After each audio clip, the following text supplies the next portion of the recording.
Suka ngerasa nggak sih, kalau baru pindah ke suatu tempat, suka ada hawa yang beda di tempat itu. Apalagi kalau tempatnya udah lama nggak berpenghuni. Nah, sebelum kita mulai cerita, kenalin dulu guys. Nama gue Supedi, biasanya dipanggil Mang Supi. Gue mau cerita pengalaman hidup yang paling mengerikan sepanjang hidup gue kerja bareng sama orang. Peristiwa ini terjadi di tahun 2000-an awal, masa dimana gue lagi ganteng-gantengnya tuh kayak ada Peter Pan. Ang. Pada saat itu gue kerja jadi salah satu karyawan di rumah konveksi jahit gitulah yang berada di Jakarta. Di sana gue bertugas sebagai OB atau penjaga rumah yang sehari-hari beberes dan jagain lingkungan rumah itu tetap aman dan tentram.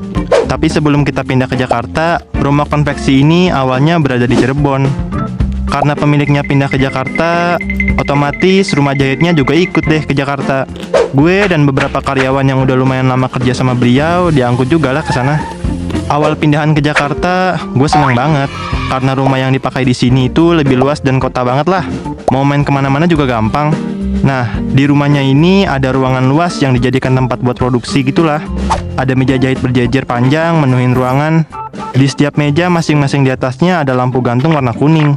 Terus di ruangan lain ada yang dijadiin gudang dan kamar untuk ditinggali karyawan yang rumahnya jauh dari Jakarta. Di minggu-minggu pertama pindahan, semua baik-baik aja. Singkatnya, sebulan setelah pindah, mulai ada yang janggal nih sama salah satu karyawan perempuan di sini. Sebut aja namanya Ika.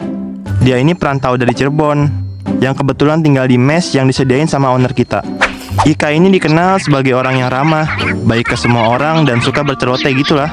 Nah, yang bikin aneh tuh, sama Neng Ika ini ternyata tanpa disadari, selama sebulan full dia di sini, jarang banget tuh dia kelihatan ngobrol sama temennya, bercanda bareng atau bahkan cuma sekedar makan bareng aja. Ika setelah pindah jadi lebih banyak menyendiri, tatapannya kosong, gak banyak senyum, dan kelihatan kayak mayat hidup. Gue juga baru sadar ini ketika salah satu karyawan yang suka centil ke cewek-cewek lagi nyeletuk pas makan siang.